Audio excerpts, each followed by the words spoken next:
মোবাইলের tips and tricks সম্পর্কিত আজকের ভিডিও সবাইকে স্বাগতম জানাচ্ছি। আমি ইমরান আহমেদ। তো বন্ধুরা, আজকে আপনাদের সাথে অত্যন্ত গুরুত্বপূর্ণ একটি তথ্য শেয়ার করব। সেটা হলো, আপনারা অনেকে আপনার পরিচিত বন্ধু বান্ধবের ফোন যখন হাতে নেন, হাতে নিয়ে আপনি যখন গ্যালারিতে ঢু মারতে যান যে তার গ্যালারিতে কি কি ছবি আছে বা কোনো ফাইল ফোল্ডার কি আছে, তো সেটা যখন আপনি দেখতে যান তখন অনেক সময় দেখা যায় কি তার ওই ফোল্ডারগুলো লক করে রাখা হয়েছে বিভিন্ন ধরনের লক দিয়ে। তো সেই লকটা আপনি কিভাবে আনলক করবেন সেটা আপনাদের সাথে আমি শেয়ার করব। যদি ভালো লাগে তাহলে অবশ্যই একটি লাইক দিবেন ভিডিও।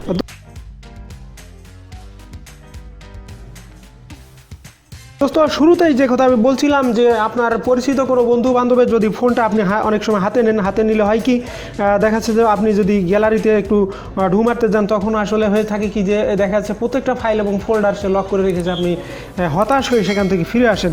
এবং আসলে ওই মুহূর্তে যদি আপনার কোনো ট্রিক্স এবং টিপস জানা থাকে তাহলে আপনি সেটা যদি অ্যাপ্লাই করেন তাহলে তার এই মোবাইলে থাকা যাবতীয় গ্যালারির যাবতীয় ফটো ফাইল ফোল্ডার যাবতীয় সমস্ত কিছু কিন্তু আপনি চোখের পলকে আপনি দেখে নিতে পারবেন। তবে অনুরোধ, এই ট্রিক্সটি অবশ্যই আপনি কোনো খারাপ বা বাজে উদ্দেশ্যে ব্যবহার করবেন না। তবে আমি এখন দেখিয়ে দিচ্ছি আসলে কিভাবে কি করবেন। যদি শুরুতে যদি আপনি এই ফোল্ডার লকের কোনো সমস্যা পড়েন, সেক্ষেত্রে আপনি করবেন কি, এই মোবাইলের ডিফল্ট হিসেবে থাকা যে ব্রাউজার আছে ক্রোমি ব্রাউজার, উপরে বা সবার উপরে বাম পাশে যে ব্রাউজারটা আছে ক্রোমি, এই ক্রোমি ব্রাউজারটাতে ক্লিক করবেন। ক্রোমি ব্রাউজারটাতে আমি ক্লিক করলাম। ক্লিক করার পরে এখানে ব্রাউজারের অ্যাড্রেস বারে এখানে লিখুন ফাইল,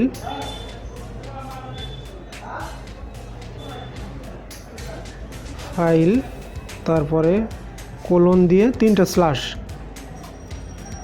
দিয়ে এখানে লিখুন এসডি কার্ড,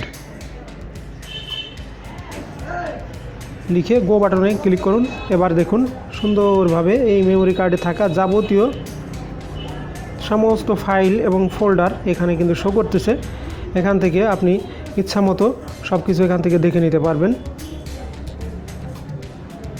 এখানে দেখুন আমি শেয়ার ইট ফোল্ডারের ভিতর ঢুকেছি। এখানে শেয়ার ইট ফোল্ডারের ভিতর যা আছে, এখানে নিচে থাকা একটি ফাইল আমি ক্লিক করি। দেখুন এখানে একটি পাসপোর্টের কপি ছিল মেমোরি কার্ডে, সেটা শো করতেছে। তো বন্ধুরা, এটাই ছিল মূলত আসলে এই টিপসটি। তো যে কথা বলছিলাম যে যদি এরকম কোনো লক করা থাকে গ্যালারি, সেই ক্ষেত্রে আপনি কী করবেন, ক্রোমি ব্রাউজারের অ্যাড্রেস বারে গিয়ে টাইপ করবেন ফাইল, তারপরে কোলন দিয়ে 3টি স্ল্যাশ লিখে এসডি কার্ড লিখে তারপরে গো বাটনে প্রেস করবেন। তারপরে দেখবেন এভাবে মেমোরি কার্ডে থাকা যাবতীয় ফাইল এবং ফোল্ডার এখানে শো করতেছে। তো যে কথা বলছিলাম যে বন্ধুরা, আসলে এই কাজটি কিন্তু খারাপ উদ্দেশ্যে অবশ্যই কেউ ব্যবহার করবেন না, ভালো উদ্দেশ্যে ব্যবহার করবেন। তো আজ এ পর্যন্তই। আগামীতে নতুন কোনো টিপস অ্যান্ড ট্রিক্স আপনাদের সাথে শেয়ার করব। ধন্যবাদ সবাইকে, আল্লাহ হাফেজ।